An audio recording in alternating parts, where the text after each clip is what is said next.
Hey everyone, Scott Hansen here from NFL Red Zone. I hope you're checking out 1 hour of 5-Yard Rush, one of the best podcasts on NFL football in the UK.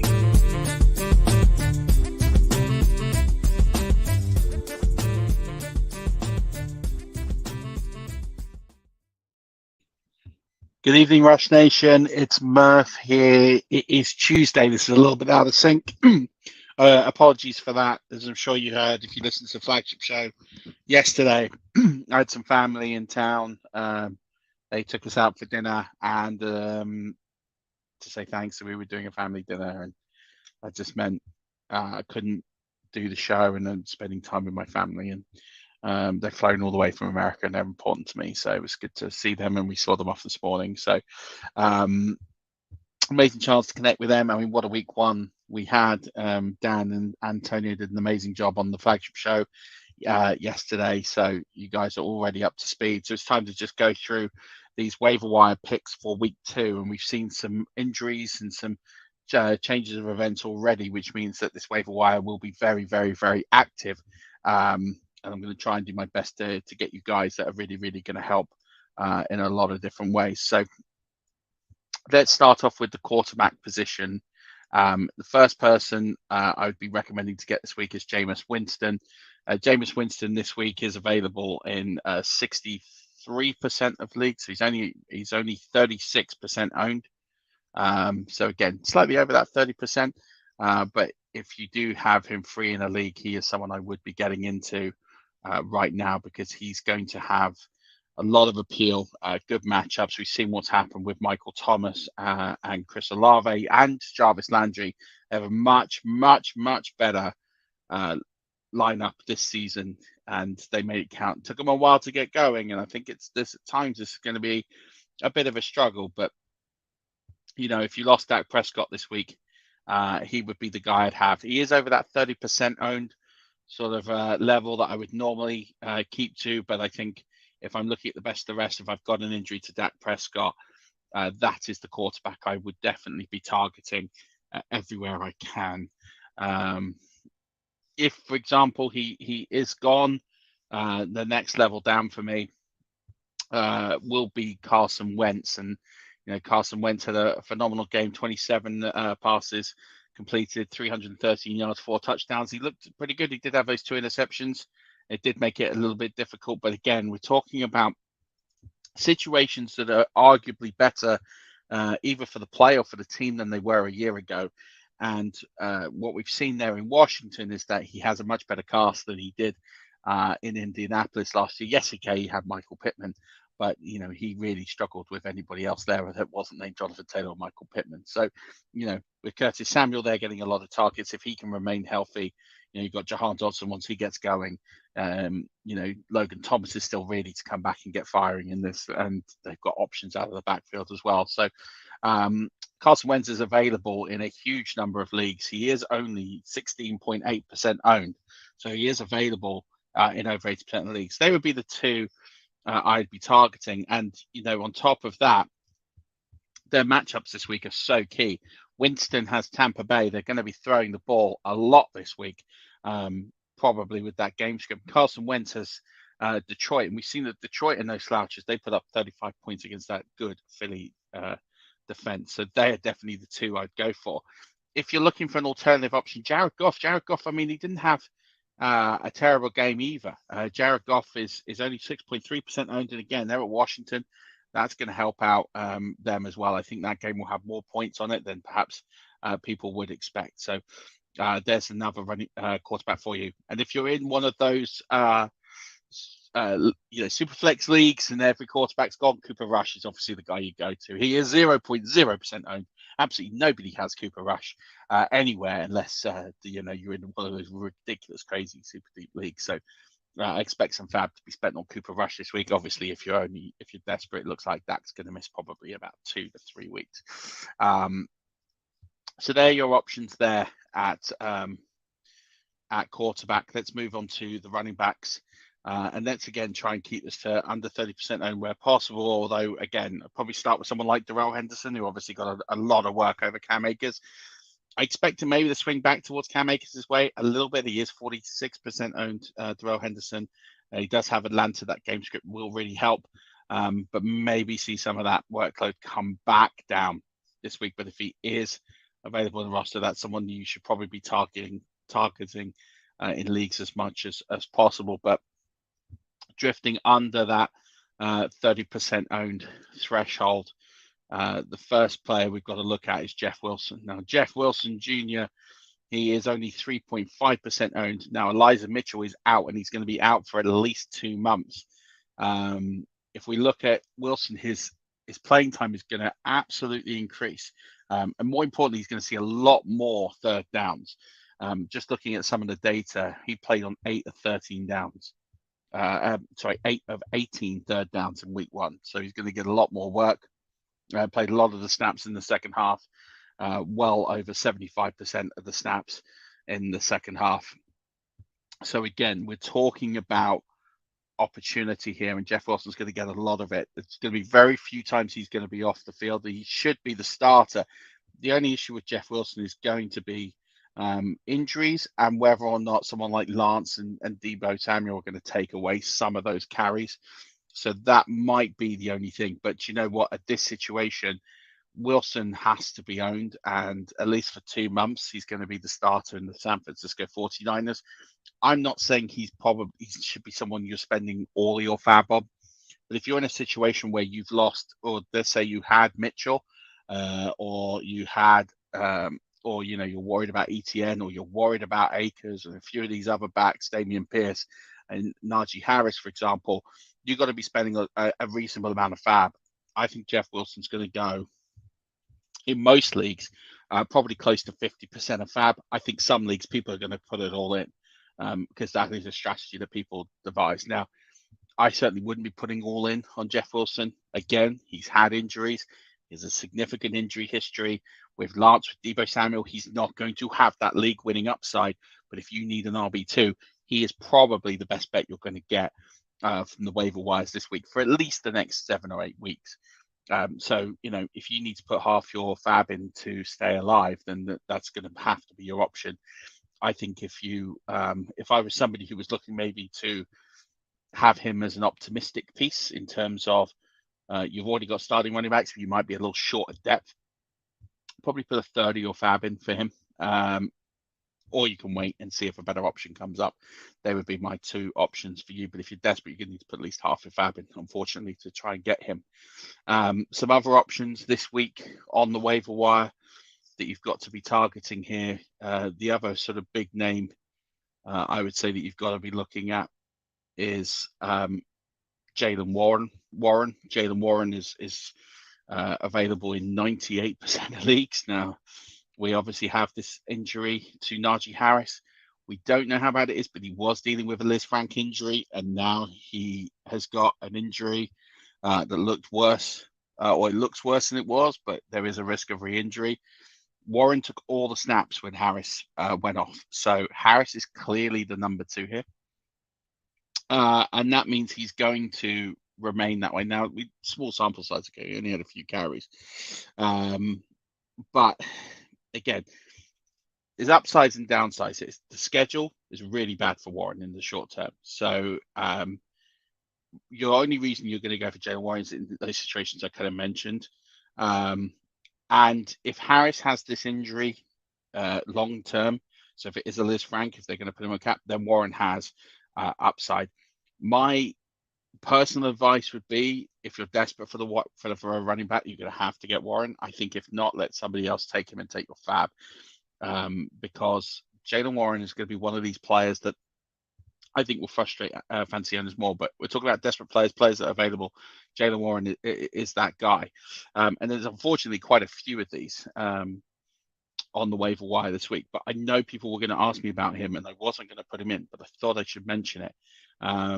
If I was, looking at running backs right now, and I'm looking at people to own that are under 30%, and players that I'd be looking to go in on, I'm definitely interested in the players who are going to make gains. And someone like Rex Burkhead in the short term is someone that really interests me. he is 11.9% owned, Rex Burkhead. But he does have some significant fantasy appeal this week.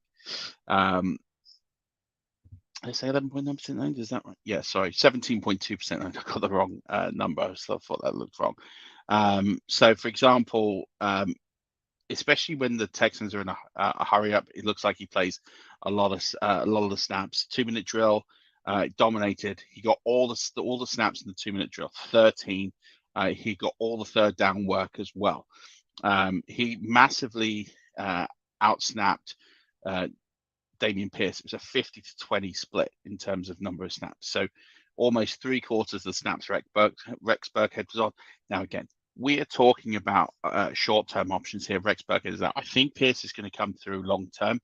But if you missed out on Pierce in drafts and you were disappointed, this is why he was being drafted too high. He was never going to necessarily walk in and get a significant role. And Marlon was cut, and then I sat there and thought, well, maybe he might get a bit more of a role. It looks like that's the case.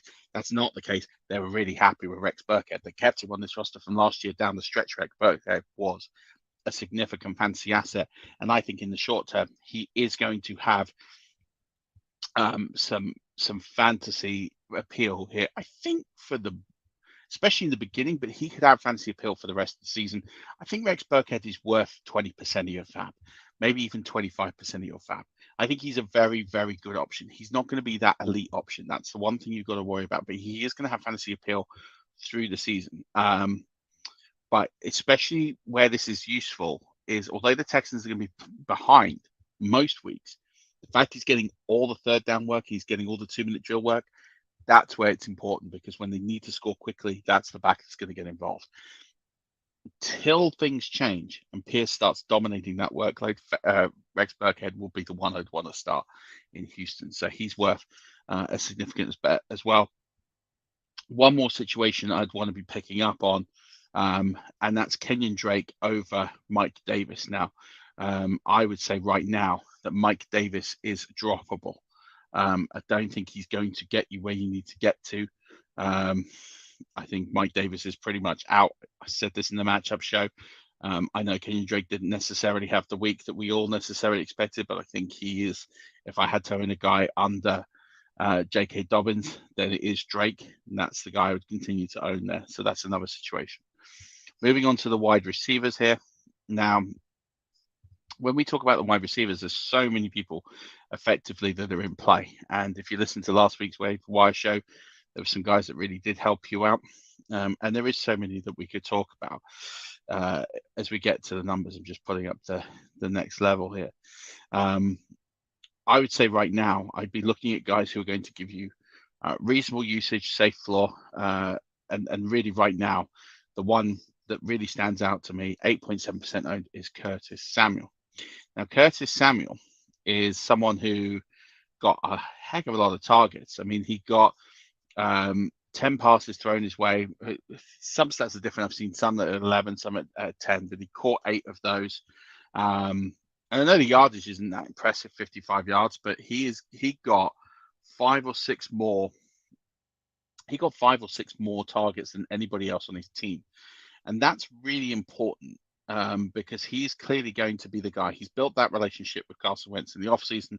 He's going to be someone that they're going to rely on. So that does arrow down Terry McLaurin slightly, but not a huge amount. But he is someone who's going to get a significant amount of work, at least for now. It's just his fitness that's the biggest issue. But right now, you could probably get Curtis Samuel for 10% of your fab. And I think that would be really, really good. Some people might, because his stat line didn't go crazy, it's just in the PPR league, he's going to have a lot of value. So he's someone I would be really looking to be picking up on in a lot of leagues. Same goes with Zay Jones, 1.1% owned. Again, I'm not talking about guys here that are super efficient, but guys that are going to have some significant work. So Zay Jones here, 6 passes. He caught 65 yards. And he is the second option in that Jacksonville offense that is going to have to throw the ball a lot. So I think you can get Zay Jones for under 5% of your fab, even less. I think you can probably get Zay Jones for 2 or 1% of your fab. I think he's going to be an excellent flex play all the way through the season. So he is somebody I would be targeting here. Sterling Shepard is another one. He's only rostered in 2.4% of leagues. Sterling Shepard scored 1 touchdown, 71 yards. And now that you've got this injury to Wan'Dale Robinson, and it could be significant, Sterling Shepard is going to eat. He's going to eat a lot of targets there. We're talking about safe floor players who can be fantasy relevant.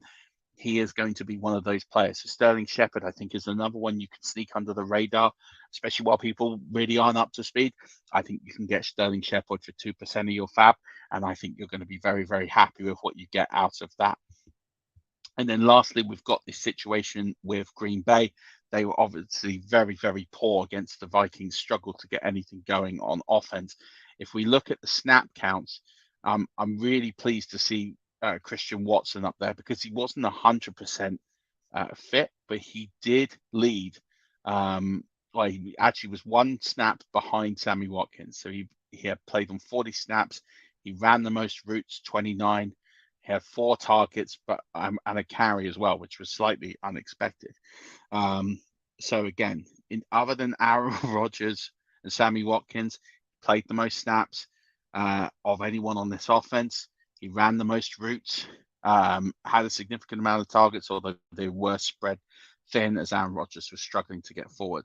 Now, Watson did miss most of training camp. But having said that, we've seen the workload. And I think at this point, we're trying to target workload. So Christian Watson is a guy I'd be expecting to be picking up. People might be worried about that injury. His stat line, again, very unimpressive, but we're looking at the routes run. We're looking at the number of snaps he's playing. Christian Watson, he's available in a huge amount of leagues. His number is he's 18.2% owned. He's another one I'd be picking up on. I'm sorry this is a bit scattergun, but there's so many guys that I could be talking about here. I'm just trying to get you all the best information I can. And the other one I mentioned, I haven't even mentioned him, is Devin Duvernay, who I mentioned last week. 2.3% owned. He really paid off for fantasy owners. So he is going to get a decent amount of work here. The one thing I would say, if you own Devin Duvernay, the one thing that did worry me slightly is he only played around about 50% of the team snaps. So there is a slight concern there. It is clear that Rashad Bateman is the one.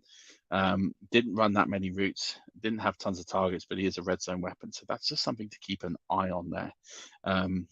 Again, I think he's one to own, but I think he's going to be overpaid. I think people are going to pay anywhere between 7 and 10% of fab for Devin Duvernay based on his week 1 performance.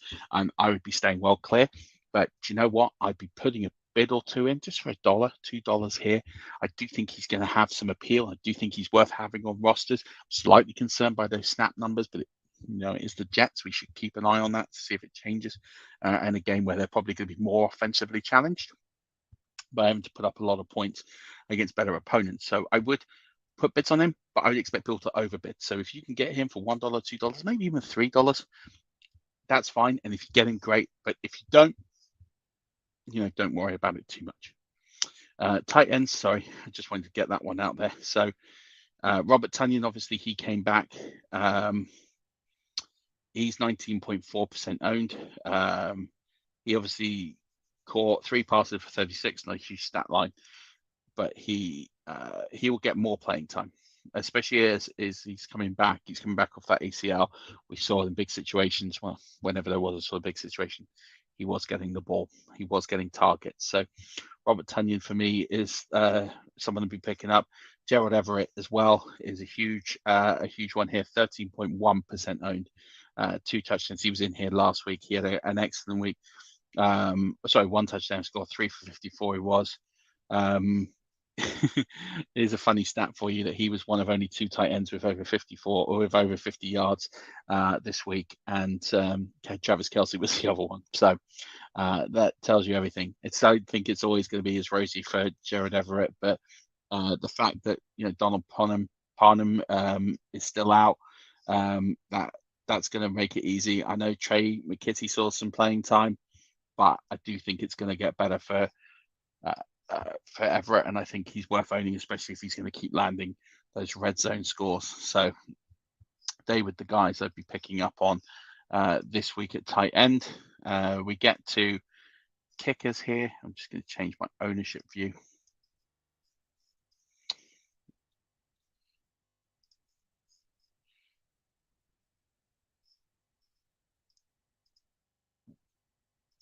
So kickers this week,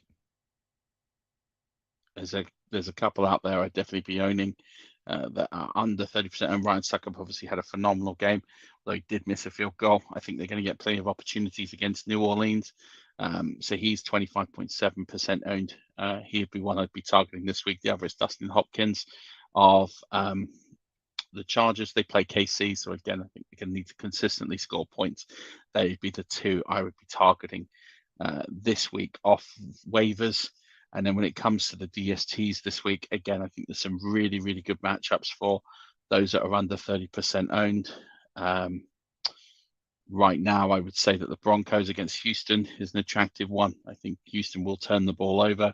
The Patriots are only 21.4% owned. I didn't think Pittsburgh were that great on offense, and I think if they're going to struggle with running the football, I do think they can really exploit Mitch Trubisky and make it difficult for them. So he's another one I'd be targeting. And the Panthers against the Giants, we know that Daniel Jones likes to turn over the ball. He's 4.4. They're 4.4% owned. So those three DSTs would be the ones I'd be looking to stream this week if you're in that streaming DST mode. That will do it for the waiver wire this week. I'll be back with the matchup show on Thursday. And just a shout out, if you want to join our Patreon 5 Yard Rush, for 5 Yard Rush, it's patreon.com/5 Yard Rush, £3 a month or £5 a month. Depending on the tier, you get different levels of merch, or £10 a month as well. You get different levels of merch based on the tier that you join.